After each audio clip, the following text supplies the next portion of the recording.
Hi everyone, welcome to a brand new tutorial. Today I'll be showing you how I made my remix of Dreamer by Alan Walker.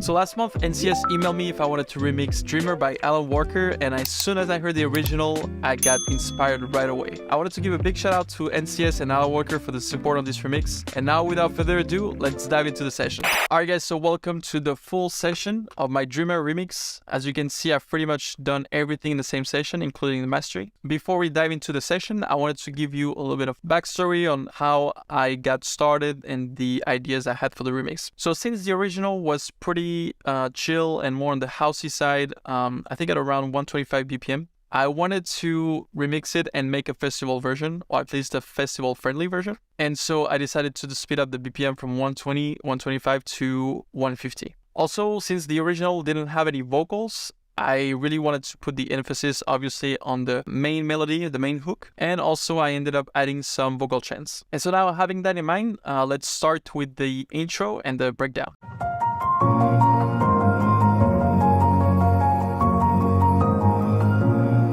Alright, so the intro is very soft with the piano sound here. I really wanted to basically always have the main melody being played throughout the song, just with different vibes and different textures and sound sections. The intro, again, very soft sound. Piano sounds that I've used for that is the Contact library. So I've used the Noir piano along with the Glaze one. I added a low vocal for the bass, also from Contact, called Edno World 6, and here's how it sounds in solo.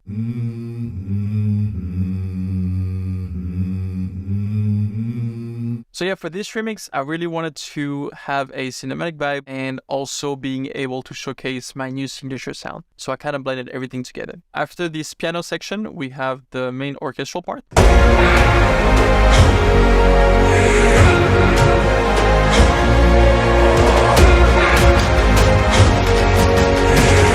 So for the orchestral part, we have strings and horns being played.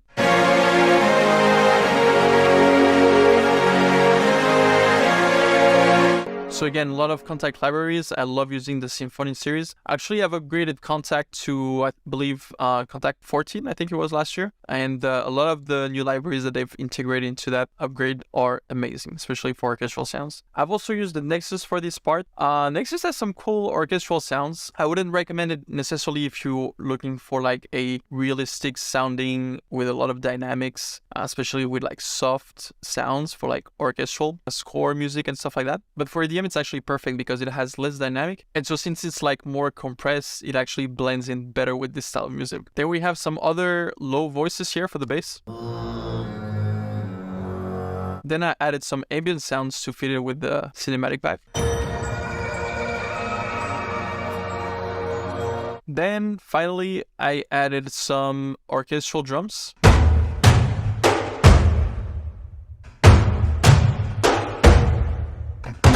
Also from Contact, we have the Heaviosity.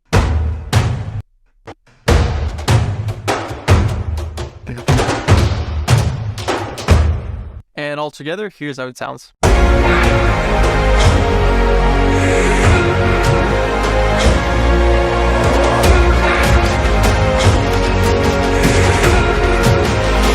Alright, so before we move into the next section, I wanted to show you a little trick that actually helps to speed up the process when it comes to like remixing. Some of you guys are familiar with this plugin called Melodyne, which allows you to correct pitch vocals. But I also like to use it to speed up the process when it comes to remixing songs. So like in this case, when I received the stems, there was no MIDI at all. And so instead of, wasting time recreating the melody with the piano roll, and I just scanned the audio file through Melodyne. And so it scans like all the notes from that audio file, and then what you can do is save the file as MIDI. So then you don't have to recreate the MIDI from scratch when it comes to remixing, and you can just, drag and drop into a new session and start remixing right away. So here's the main section of the breakdown.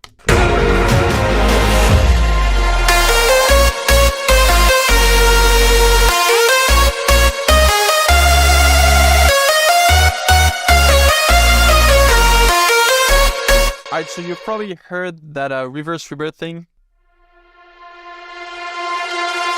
This is a very common effect used for like transitions or for you to bring a new sound. Pretty easy to do. You just basically take the first sound of whatever sound you want to introduce, add a ton of reverb on it, freeze it and reverse it. And so yeah, then you get this cool effect. You can use it for vocals, any synth. So here we have the lead sound. There's multiple layers. I've used mostly silent and syrup. So the main leads are these three together.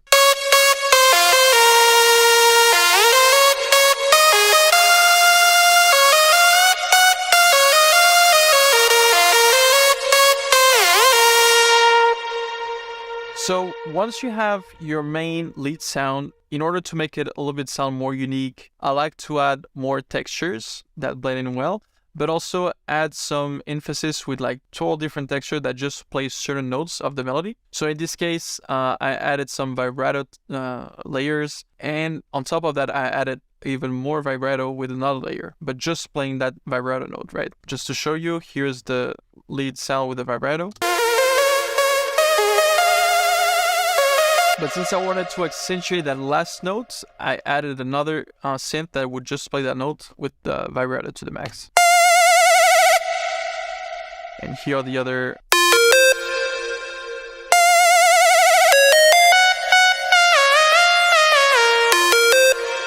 Then after the lead, we have the chords and the bass. So the chords are pretty basic. It's basically just a bunch of saw waves stacked together. There's just some choirs layered on top of that. Then underneath we have the bass. Same thing, pretty simple. We have the sub, just sine wave, and then the sawtooth bass. What I did also is to have bass, chords, and lead in different groups, so then I could filter them separately. You probably heard me in previous tutorials where below 150 Hz I only keep the sub and the kick. And so altogether, here's what we got.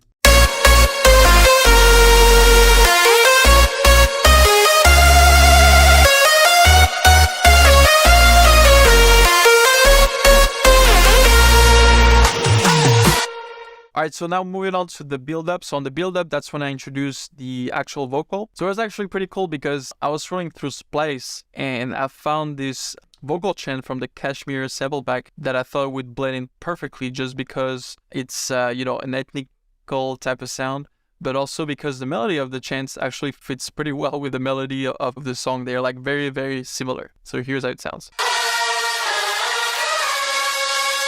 So I overcompressed them and added some saturation to really blend in with the overall song. The coloration on this plugin is very cool. I like using JJP for the vocals and then thermal from output for the saturation. I add that on all my vocals and basses. And then right before the drop, we have the classic pre-drop vocal. 1, 2, 3.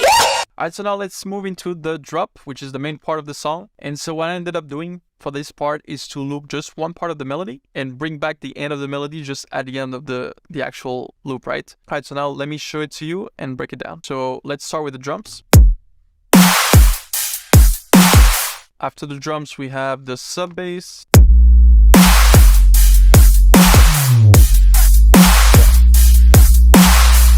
So on the sub bass, I always add pitch bend. I think it adds a lot of movement and groove to the overall song. That's something I always use in pretty much all my songs. On top of the sub, we have the bass line.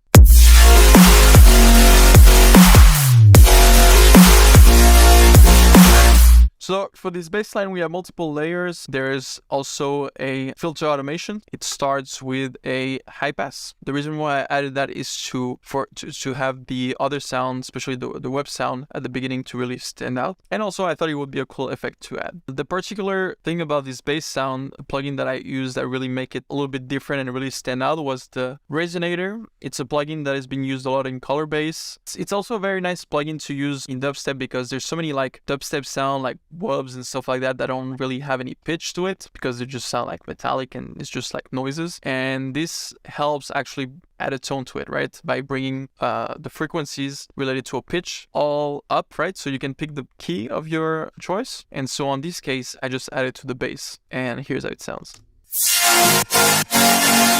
So you can play with saw and square tooth. as always, also the individual sounds go into a group. So I have my bass group here. As you've probably seen in my previous tutorials, I always sidechain with Shaperbox. In my opinion, MIDI triggered sidechain is probably the best because you can get the tightest sidechain and you can use it for any style. Then after I have some filter, I like using also this Kashmir Essential plugin because just super fast to use, pretty easy. It's kind of like a multi-band compressor with some EQs and exciters all into one plugin, so it's pretty convenient. Like when it comes to mixing and stuff like that, I like to just try to work fast and, you know, focus more on the creative part and the composition part and less on the mixing. 70-80% of the mixing is sample choice, sound choice. And so once you start getting used to picking the right sound from the start, you don't really necessarily have a lot of mixing work to do, right? So I think plugins like that allow you to get the job done fast without losing too much time and really focus on the essential, which is the creative part. This is great to add coloring to the sound, to glue it together, which is what I did in this case. Also, what I like to add to my buses is this plugin called Knock, which is a clipper. If you are trying to get your mix sound louder, perceived louder, also both, I would actually recommend using clippers individual sound and on groups. Because what I've seen a lot is people trying to push the master very hard to try to make their master sound loud. Clipping the individual groups themselves or individual sounds, it actually help reduce some of the dynamics and really push the master higher without actually distorting it. And then finally we have the main lead. So this lead is pretty much very similar to the one on the breakdown, just a little bit more big room, trance-ish sounding, a little bit harder, so there's a little bit more distortion, but essentially it's just like high-pitched saw leads, right? After, at the end of the loop, what I bring is the actual original sound, playing the end of the melody to kind of like conclude the loop. I like using also reverb automation, especially for transition. So like in this case, when the last note ends, I like to bring the reverb to the max. I think it's a very cool effect. It's being used a lot in trap music and stuff like that. And so I've used it as a transition effect. All right, so now moving into breakdown number 2. Pretty similar to the beginning of the song. There's just some variation of it. I added some extra melodies on top of it, such as this horn lead here.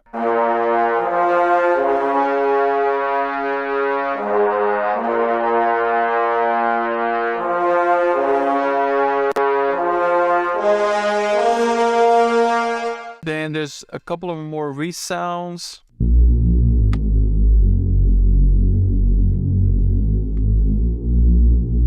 I also added extra choir sounds. I love this new library from Contact called Choir Omnia. It has some amazing choir sounds. You can actually pick the vowels and just different words. Here's how it sounds.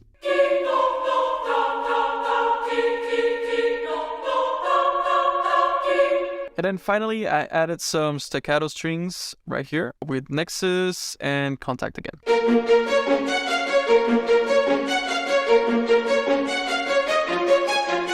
And together, here's how it sounds.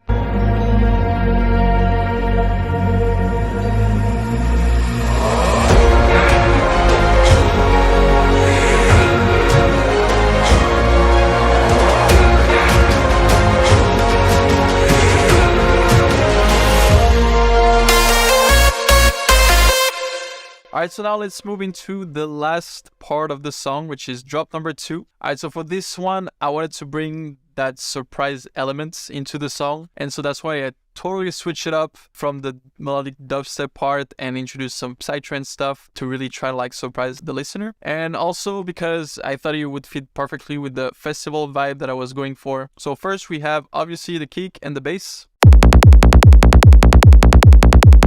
Bass is already bounced, was made on Serum, but it's pretty easy, you know, just with a sine wave, with some attack, distortion, and then obviously sidechain on Shaperbox. For this one, I used a different kick than drop number 1. It needed to be a short kick that fitted better with psytrance. And what I love about this style is that it gives you so much room to play with, because essentially what it is, it's, you know, that rhythm, kick and bass, and from there you can just add whatever elements and play it along with the reverbs and fills. So I had a lot of fun playing with that. And it was also a great opportunity to introduce the vocal back into the song, those chants that blend in very well with this type of music.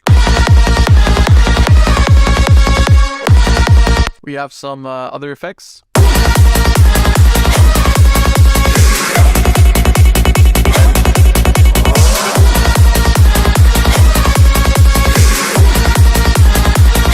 And then at the end of each loop, I would bring back the melody.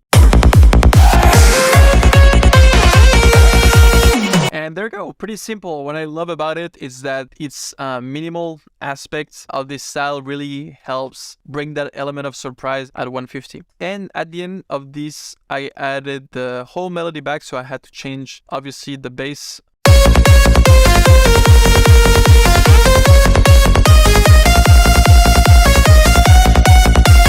Then on top, I added some extra claps, hats, to just fill out the high end of the spectrum. All right, and all together, here's what we got. 1, 2, 3.